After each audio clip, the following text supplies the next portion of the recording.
Hello and welcome to our next project. Today we will be talking about conflicts. Now, conflicts are a natural part in our lives.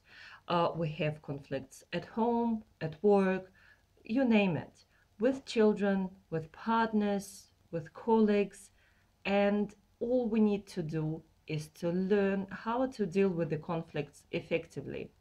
So don't be afraid of them, just learn how to make them work for you. Now, sometimes if uh, the conflict just doesn't exist anymore, that might be a very big warning sign. Stephen Covey, very famous American businessman and an expert on relationships, he says in one of his books, "I stopped communicating with my wife. I even stopped arguing with her. Help! Something has to be changed." Now, I hope that none of us will get to such a bad point in our relationships. So let's learn how to communicate effectively through the problem. I'm going to take you through some do's and don'ts. And hopefully this will give you a very good and deep insight into such subject as conflicts and arguments. All right, let's begin. So do use your active listening skills. What does it mean? Validate the person in front of you. Even if you do not agree with that person, you still can show respect and you can show that you're prepared to listen to that person. And if you do that, you will see that it can significantly lighten the problem, lighten your conflict. Next point, listen, show that you're listening, and ask questions. When you're asking questions, you're instantly putting yourself into a winning position, into a winning and powerful position, because powerful is that person who is capable of asking good questions. Next point is use of the I statements. So what does it mean? Instead of saying that it makes me very sad that you haven't done the things that I asked you to, you should probably use a different phrase. I am annoyed or I'm frustrated that you haven't done what I asked you to do, and then give the reason why you're annoyed. It made me fall behind my schedule. Always give the reasoning why. Do express the value of the relationship to your opponent. Is that relationship important to you? Well, stress that value of the relationship. Next point, do go slowly in your arguments. I know that sometimes it's just very difficult to achieve. The other day on the weekend, I got angry, frustrated, stormed off, angrily saying that, "What? Are you serious? That cannot be truth." I just heard a phrase which was thrown at me and I didn't like it at all. So that's the way I reacted.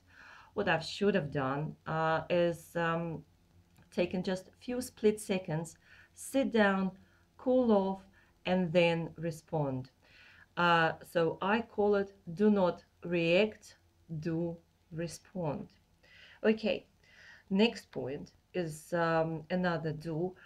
Do try to understand what that other person is trying to say to you. You can try to understand it by rephrasing the main points that he or she is making. All right, so here we are. Now let's move on to the don'ts. Don't stop communicating. This is very important. Just keep on going because you need to resolve that conflict. Don't use the sarcasm. I know that it could be very tempting, and you and I, we're all wonderfully skilled at sarcasm. But unfortunately, it doesn't get you very far. Or in fact, actually, it can get you very far, because the person with whom you're speaking might get completely annoyed and frustrated with you if you use too much of these little hints. Do not use the non-verbal communication. What is the non-verbal communication?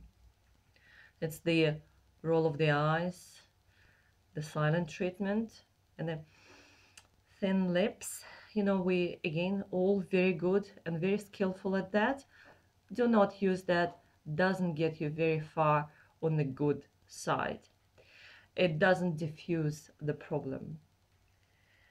And the last part that I would like to take you through is 1, 2, 3, 4, 5, 5 points of what not to do. These are called common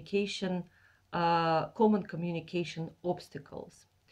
So one of them is advice. Well, I'll tell you what you should do. Another one, diagnosis. Well, your problem is that you, blah, blah, blah, blah, blah. Or lecturing, for example. How many times do I need to tell you? Or threatening. This is the last time I'm telling you this. Or the last one is preaching. Look, you should have known better, I thought. All right, so here we are. Now you know the phrases which can be threatening to your opponent, and now you know what to do to diffuse the emotions. Last thing that I would like to say on today's subject is that sometimes when I see that my kids are going crazy with their arguments, I just say, all right, who is going to be the clever one? And then, of course, what happens? Everyone wants to be the clever one, and everyone is very happy to just quit the argument, just finish it there. Give a good cuddle to each other. Say from your heart, say that you are sorry that the argument has happened, and just carry on. So there we are. These are the few points how to communicate effectively through the argument. And until next time, keep cool. See you then.